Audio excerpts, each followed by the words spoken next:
Lecture du livre des Actes des Apôtres. Comme Pierre arrivait à Césarée chez Corneille, centurion de l'armée romaine, celui-ci vint à sa rencontre, et tombant à ses pieds, il se prosterna.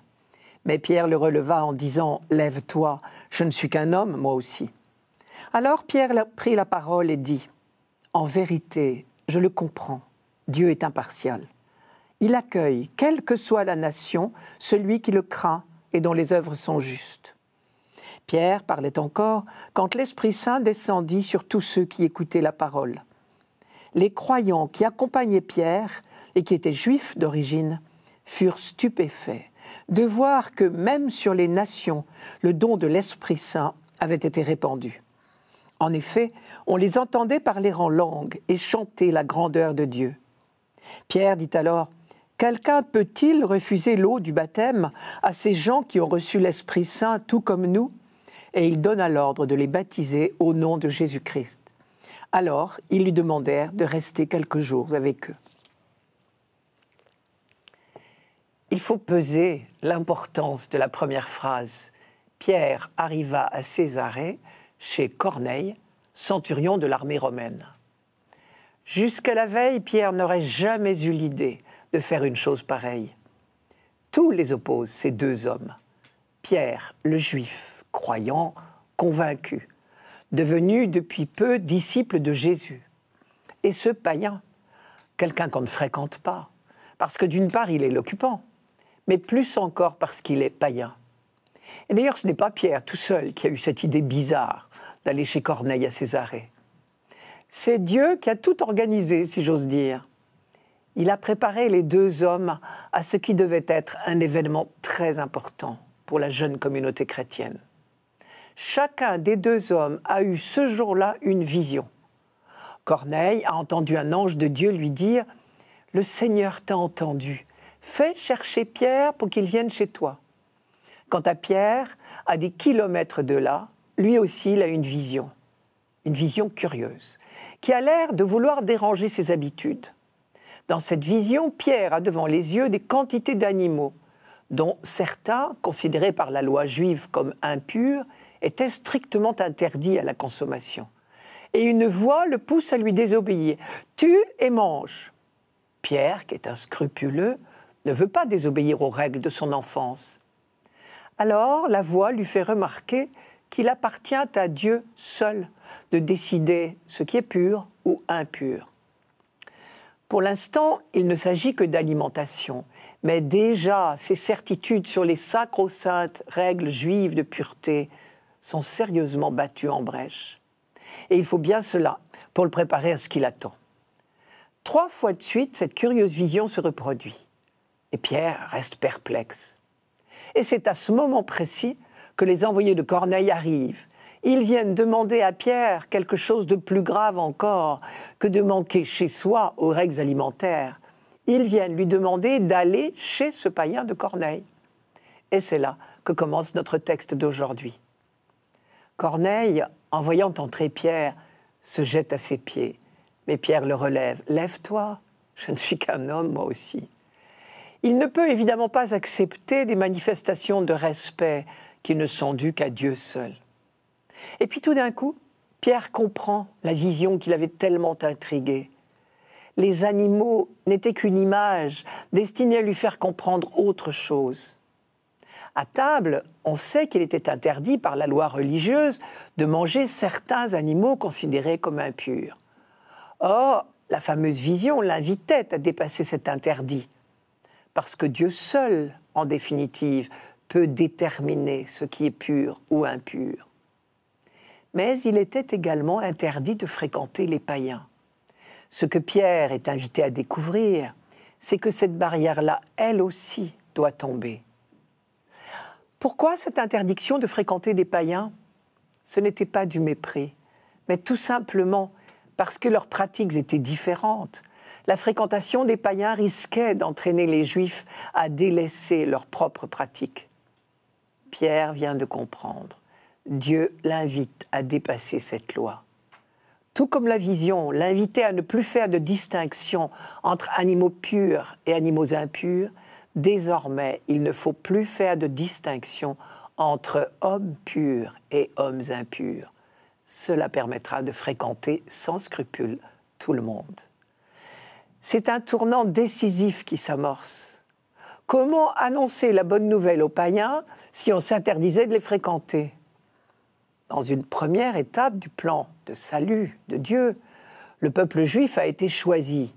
Et pendant tout un temps de maturation nécessaire, il fallait préserver la foi et donc rester entre croyants. Mais désormais, c'est une nouvelle étape qui s'ouvre. Il faut ouvrir les portes aux païens pour pouvoir leur annoncer à eux aussi la bonne nouvelle. Jésus, lui aussi, avait plusieurs fois fait comprendre à ses apôtres que désormais la loi ancienne était caduque et qu'une nouvelle étape commençait. Être fidèle à la foi des pères ne signifie pas répéter indéfiniment leur manière d'agir et de parler à questions nouvelles, solutions nouvelles. C'est ce que Pierre comprend d'un coup et explique à Corneille et à son entourage. Vous savez que c'est un crime pour un juif de fréquenter des étrangers. Mais Dieu vient de me faire comprendre que désormais, il ne faut plus faire de différence entre les hommes, car Dieu lui-même ne fait pas de différence entre les hommes. Et Pierre commence la catéchèse de ce nouvel auditoire. Et là encore, l'Esprit Saint intervient. Saint Luc note, Pierre parlait encore quand l'Esprit Saint descendit sur ceux qui écoutaient la parole. Décidément, c'est toujours grâce à l'Esprit Saint que l'Église progresse.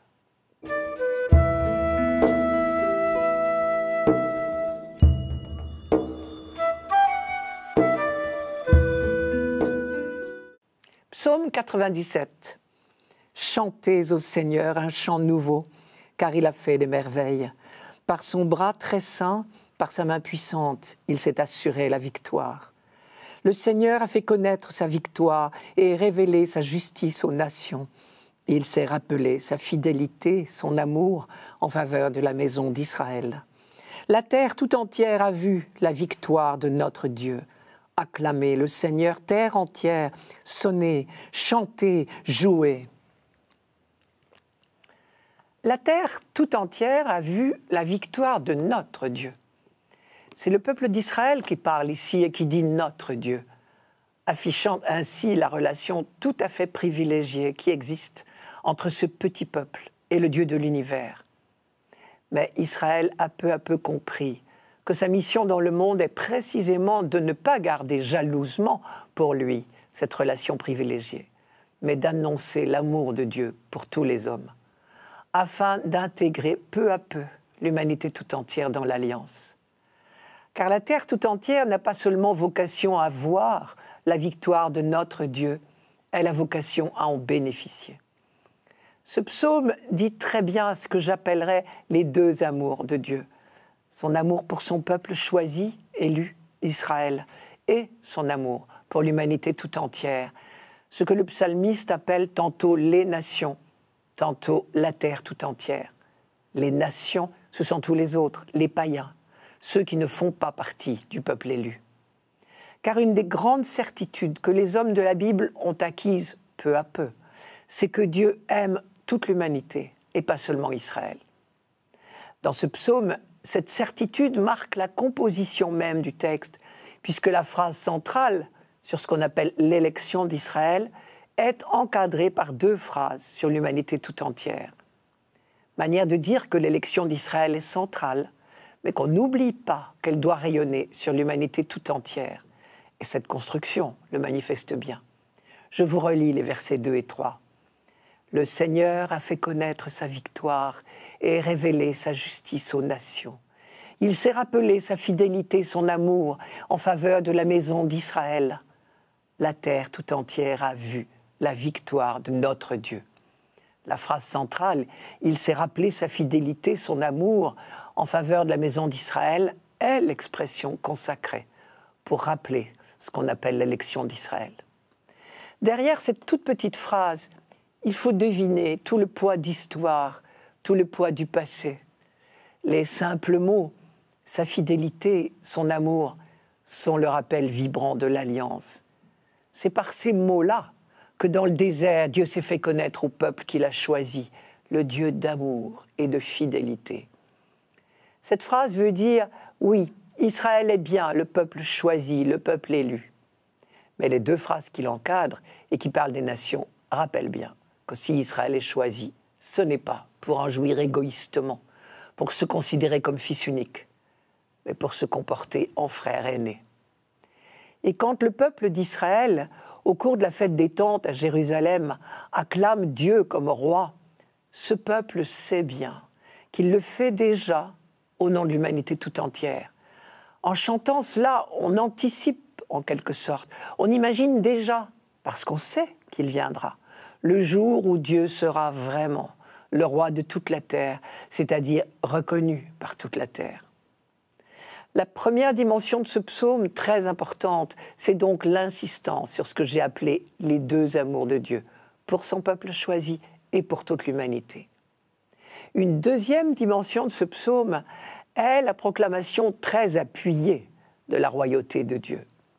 Par exemple, on chante au temple de Jérusalem « Acclamez le Seigneur, terre entière, acclamez votre roi le Seigneur ».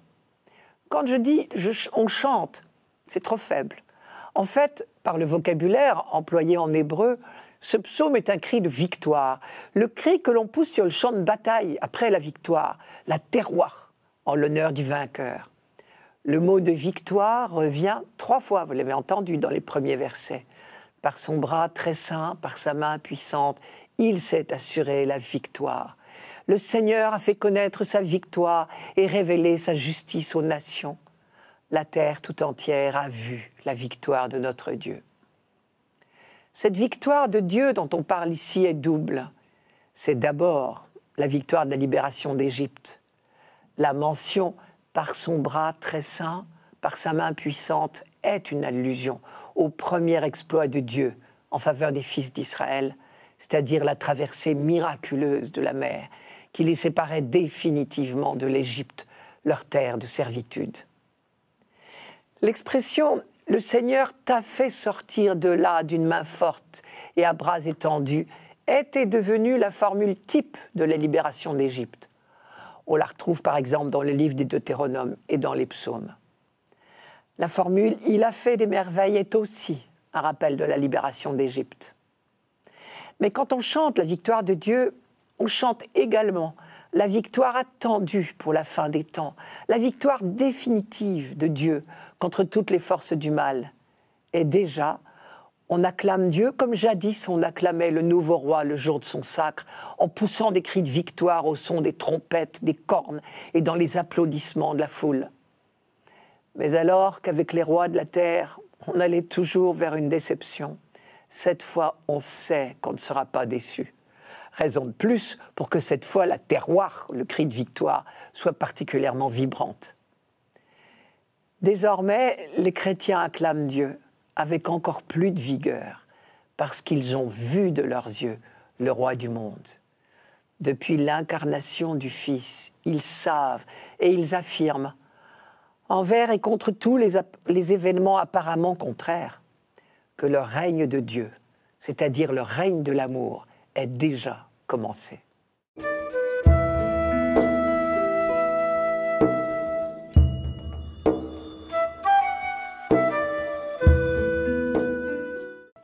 Lecture de la première lettre de Saint Jean. Bien-aimés, aimons-nous les uns les autres, puisque l'amour vient de Dieu. Celui qui aime est né de Dieu et connaît Dieu. Celui qui n'aime pas n'a pas connu Dieu, car Dieu est amour. Voici comment l'amour de Dieu s'est manifesté parmi nous. Dieu a envoyé son Fils unique dans le monde pour que nous vivions par lui. Voici en quoi consiste l'amour. Ce n'est pas nous qui avons aimé Dieu, mais c'est lui qui nous a aimés, et il a envoyé son Fils en sacrifice de pardon pour nos péchés. Ce texte parle d'amour à toutes les lignes, presque. Pour autant, on n'imagine pas Saint Jean baignant dans une communauté à l'eau de rose. S'il en parle autant, c'est que ce n'est pas si simple. La communauté à laquelle Jean écrit, probablement à la fin du 1er siècle, est en crise. Des faux prophètes de toutes sortes risquent d'égarer les esprits dans d'interminables discussions théologiques. Pendant ce temps, on oublie l'essentiel. Dans ce texte, Saint Jean ramène sa communauté à l'essentiel, c'est-à-dire à Dieu, c'est-à-dire à l'amour. S'il fallait résumer ce passage, on pourrait dire « Dieu est amour, tout amour humain vient de Dieu ». Vous cherchez à connaître Dieu, dit Jean. Vous avez bien raison, mais ne vous égarez pas avec toutes vos discussions sur la connaissance de Dieu. C'est bien simple, mettez-vous à son diapason. Puisque Dieu est amour, tout ce qui en vous est amour vient de Dieu. Et chaque fois que vous aimez, vous êtes au diapason de Dieu. Un chant très ancien de l'Église dit « Ubi caritas et amor, Deus ibi est », ce qui veut dire « là où il y a de l'amour, là est Dieu ». Cette phrase pourrait être signée par Jean. Il dit la même chose. Celui qui aime est né de Dieu et connaît Dieu. Celui qui n'aime pas n'a pas connu Dieu, car Dieu est amour. Là, nous avons un critère extrêmement simple et clair pour juger tout ce que nous faisons et tout ce que nous voyons faire. Il y a toute une éducation du regard. Et il semble bien que c'est la grande leçon que Saint Jean veut donner aux croyants. Peut-être est-ce cela le rôle des croyants, être à l'affût, détecter tout ce qui est parcelle d'amour, regard d'amour, geste d'amour, et à chaque fois savoir dire « Dieu est là ». C'est dans ce sens-là peut-être que Jésus disait « Le royaume de Dieu est au milieu de vous ». Et c'est valable tous les jours sous nos yeux, sur toute la surface du globe, chez les jeunes et chez les vieux, dans toutes les races et toutes les religions, et même chez ceux qui n'ont pas de religion. Ce qui revient à dire que si on sait ouvrir les yeux, Dieu nous est donné à contempler tous les jours, de 1000 manières. L'Ancien Testament déjà avait très bien compris que connaître Dieu et aimer, c'est la même chose. Et que le jour où l'humanité connaîtra vraiment Dieu, elle deviendra fraternelle. Isaïe, pour faire entendre ce message-là, a inventé sa merveilleuse fable des animaux. Je vous la donne. Le loup habitera avec l'agneau. Le léopard se couchera près du chevreau. Le veau et le lionceau seront nourris ensemble. Un petit garçon les conduira. La vache et l'ours auront même pâture. Leur petit même gîte. Le lion, comme le bœuf, mangera du fourrage. Le nourrisson s'amusera sur le nid du cobra. Et sur le trou de la vipère, le jeune enfant étendra la main. Il ne se fera ni mal, ni destruction sur toute ma montagne sainte, car le pays sera rempli de la connaissance du Seigneur, comme la mer est comblée par les eaux. C'est bien le projet de Dieu pour l'humanité, depuis toujours. Un projet d'harmonie universelle. Et Jean continue. Voici comment Dieu a manifesté son amour parmi nous. Dieu a envoyé son Fils unique dans le monde pour que nous vivions par lui. Vivre, au sens de la vie éternelle, c'est connaître Dieu. Et pour que nous le connaissions vraiment tel qu'il est, et pas tel que nous l'imaginons, il a envoyé son Fils. Tant que Dieu est invisible, comment le connaîtrions-nous vraiment? En Jésus, parce qu'il est Dieu fait homme, nous voyons enfin Dieu sur un visage d'homme et dans des gestes d'homme. Dieu a envoyé son Fils unique dans le monde pour que nous vivions par lui, c'est-à-dire pour que nous le connaissions. Toute sa vie, Jésus a révélé dans ses paroles et dans ses gestes ce qu'est l'amour de Dieu pour l'humanité. Paroles qui relèvent et qui pardonnent, gestes qui guérissent et qui rassurent. Le dernier soir, Jean raconte qu'il a laissé à ses apôtres un dernier geste qui parle mieux que des paroles. Je cite Jean, « Sachant que le Père a remis toutes choses entre ses mains, qu'il est sorti de Dieu et qu'il va vers Dieu, Jésus se lève de table, dépose son vêtement. » Vous connaissez la suite. Le lavement des pieds est en quelque sorte la signature de sa vie. Il est sorti de Dieu, il va vers Dieu. C'est l'amour même qui avait planté sa tente parmi les hommes. Et l'admirable de ce texte, c'est la leçon qu'il en donne. Ce n'est pas malgré qu'il soit Dieu, par condescendance en quelque sorte, que Jésus se met à genoux devant les hommes pour leur laver les pieds. C'est parce qu'il est Dieu qu'il se met à leur service. Vous m'appelez le Maître et le Seigneur, et vous dites bien, car je le suis. Et il ajoute, Dès lors, si je vous ai lavé les pieds, moi, le Seigneur et le Maître, vous devez, vous aussi, vous laver les pieds les uns aux autres. Cette découverte du vrai visage de Dieu change la face du monde. Jusque-là, on croyait que Dieu avait des comptes à régler avec l'humanité pécheresse. Pour obtenir l'effacement de tous ses péchés, on croyait bon d'offrir des sacrifices, des victimes. En Jésus-Christ, on découvre un Dieu qui est amour et pardon, qui n'a pas de compte à régler, mais qui nous demande simplement de lui ressembler en nous aimant les uns les autres.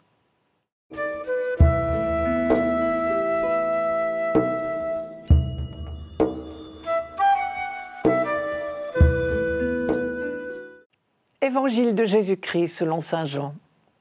En ce temps-là, Jésus disait à ses disciples : « Comme le Père m'a aimé, moi aussi je vous ai aimé. Demeurez dans mon amour. Si vous gardez mes commandements, vous demeurerez dans mon amour. Comme moi, j'ai gardé les commandements de mon Père et je demeure dans son amour. Je vous ai dit cela pour que ma joie soit en vous et que votre joie soit parfaite. Mon commandement, le voici. Aimez-vous les uns les autres comme je vous ai aimé. Il n'y a pas de plus grand amour que de donner sa vie pour ceux qu'on aime. Vous êtes mes amis si vous faites ce que je vous commande. Je ne vous appelle plus serviteur, car le serviteur ne sait pas ce que fait son maître. Je vous appelle mes amis, car tout ce que j'ai entendu de mon Père, je vous l'ai fait connaître. Ce n'est pas vous qui m'avez choisi, c'est moi qui vous ai choisi et établi, afin que vous alliez, que vous portiez du fruit et que votre fruit demeure. Alors, tout ce que vous demanderez au Père en mon nom, il vous le donnera. Voici ce que je vous commande, c'est de vous aimer les uns les autres. » Je vous ai dit cela pour que ma joie soit en vous et que votre joie soit parfaite. Voilà une bonne nouvelle, si j'ose dire, dans ce texte. Quand le Christ parle à ses apôtres, c'est pour les combler de joie. Et la raison de cette joie, c'est que la vie de Jésus n'a été qu'amour, à l'image de son Père. Comme le Père m'a aimé, moi aussi, je vous ai aimé. Nous sommes tout à fait dans la ligne de la deuxième lecture. Quand l'humanité connaîtra enfin Dieu tel qu'il est, elle sera comblée de joie. Plus on lit la Bible, plus on est frappé de cette insistance. Le seul problème de l'humanité, c'est de ne pas connaître Dieu, de se tromper sur lui. Elle le prend pour un juge terrible, alors que c'est un père qui se réjouit de la joie de ses enfants. Dès l'Ancien Testament, tout le travail des prophètes a consisté à révéler ce vrai visage du Dieu de tendresse et de pitié, comme le disent les psaumes, un Dieu qui veut notre joie. Je vous donne quelques phrases d'Isaïe, par exemple. « Ils reviendront, ceux que le Seigneur a rachetés. Ils arriveront à Sion avec des cris de joie. Sur leur visage, une joie sans limite. Allégresse et joie viendront à leur rencontre. Tristesse et plainte s'enfuiront. » Ou encore, « C'est un enthousiasme et une exultation perpétuelle que je vais créer, dit Dieu. En effet, l'exultation que je vais créer, ce sera Jérusalem. Et l'enthousiasme, ce sera son peuple. Oui, j'exulterai au sujet de Jérusalem et je serai dans l'enthousiasme au sujet de mon peuple. » À noter que ces passages sont des textes tardifs de l'Ancien Testament. Cela veut dire que la révélation a déjà fait du chemin. Sophonie ose même dire que Dieu danse de joie quand ses enfants sont heureux. Je cite Sophonie. « Crie de joie, fille de Sion, pousse des acclamations, Israël. Réjouis-toi, ris de tout ton cœur, fille de Jérusalem. Le Seigneur, ton Dieu, est au milieu de toi, en héros vainqueur. Il est tout joyeux à cause de toi. Dans son amour, il te renouvelle. Il danse et crie de joie à cause de toi. » Sophonie, chapitre 3. Malheureusement, nous avons du mal à y croire, comme si c'était trop beau. C'est seulement à la fin des temps que l'humanité connaîtra enfin Dieu et donc vivra dans la joie. Et c'est pour cela que dans l'Ancien Testament, la joie est toujours présentée comme une caractéristique du salut que l'humanité attend. Quand Dieu répandra son esprit sur toute chair, comme le dit le prophète Joël, alors nous connaîtrons que Dieu est amour et nous serons dans la joie. Le Nouveau Testament dit quelle joie déjà a accompagné la venue de celui, le Christ, qui est venu révéler le visage de Dieu aux hommes. À propos de la naissance de Jésus, l'ange dit au berger « Soyez sans crainte, car voici, je viens vous annoncer une bonne nouvelle qui sera une grande joie pour le peuple. Il vous est né aujourd'hui, dans la ville de David, un sauveur. » Et visiblement, c'est un thème qui a beaucoup marqué Saint Jean. Du dernier soir de son maître, il a retenu une grande impression de joie, plus forte que l'épreuve, pourtant toute proche. Par exemple, vous l'avez entendu, je vous ai dit, je m'en vais et je viens à vous. Si vous m'aimiez, vous vous réjouiriez de ce que je vais au Père, car le Père est plus grand que moi. Ou encore, en vérité, je vous le dis, vous allez gémir et vous lamenter, tandis que le monde se réjouira. Vous serez affligés, mais votre affliction tournera en joie. Vous êtes maintenant dans l'affliction, mais je vous verrai à nouveau. Votre cœur se réjouira, et cette joie, nul ne vous la ravira. Et dans sa dernière prière, enfin, Jésus dit à son Père, « Maintenant, je vais à toi, et je dis ces paroles dans le monde, pour qu'ils aient en eux ma joie dans sa plénitude. » Les apôtres, à leur tour, promettent aux hommes la joie.